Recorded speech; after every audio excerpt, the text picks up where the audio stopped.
Hi everyone, and welcome back to THT Techs. I'm Alan, your host, and today we're diving into a crucial and thought-provoking topic, the role of consumers in global greenhouse gas reduction.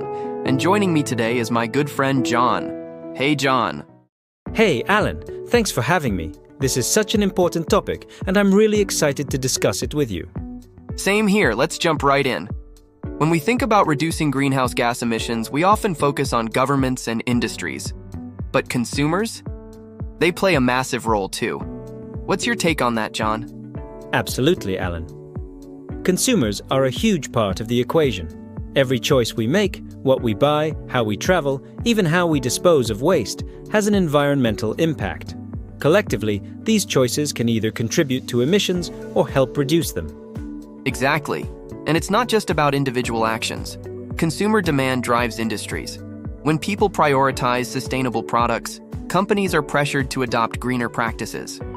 That's spot on. A great example is the rise of plant-based foods. As more people choose alternatives to meat, it's creating a ripple effect in the food industry, leading to innovations that significantly reduce emissions.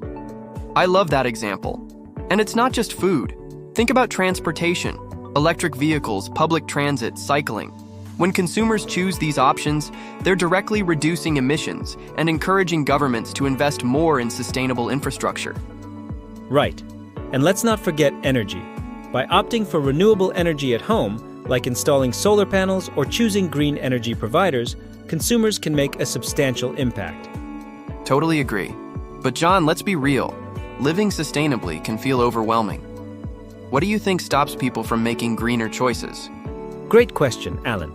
I think there are three main barriers: cost, convenience, and awareness. Sustainable options are often perceived as more expensive, less accessible, or simply not well understood. That's true. But here's the thing. Small changes can make a big difference. Switching to LED bulbs, reducing food waste, or even buying secondhand items are simple, effective steps. Exactly. And these actions don't just reduce emissions, they also inspire others. When people see their friends or neighbors making sustainable choices, it creates a ripple effect. Speaking of ripple effects, let's talk about consumer advocacy. When people demand transparency from brands or support policies like carbon taxes, they amplify their impact. Yes, consumer voices are incredibly powerful. Take boycotts or campaigns for ethical production, for instance. These movements have successfully pushed industries to adopt greener practices. Absolutely. But John, here's a big question. Do you think consumers alone can achieve the global emission reduction targets?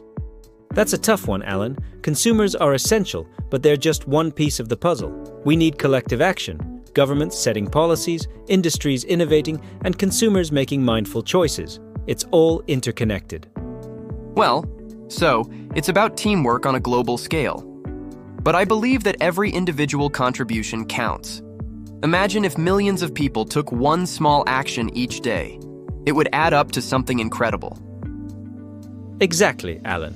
It's like the saying, small acts, when multiplied by millions of people, can transform the world. Couldn't agree more. So, John, if you had to leave our listeners with one key takeaway, what would it be?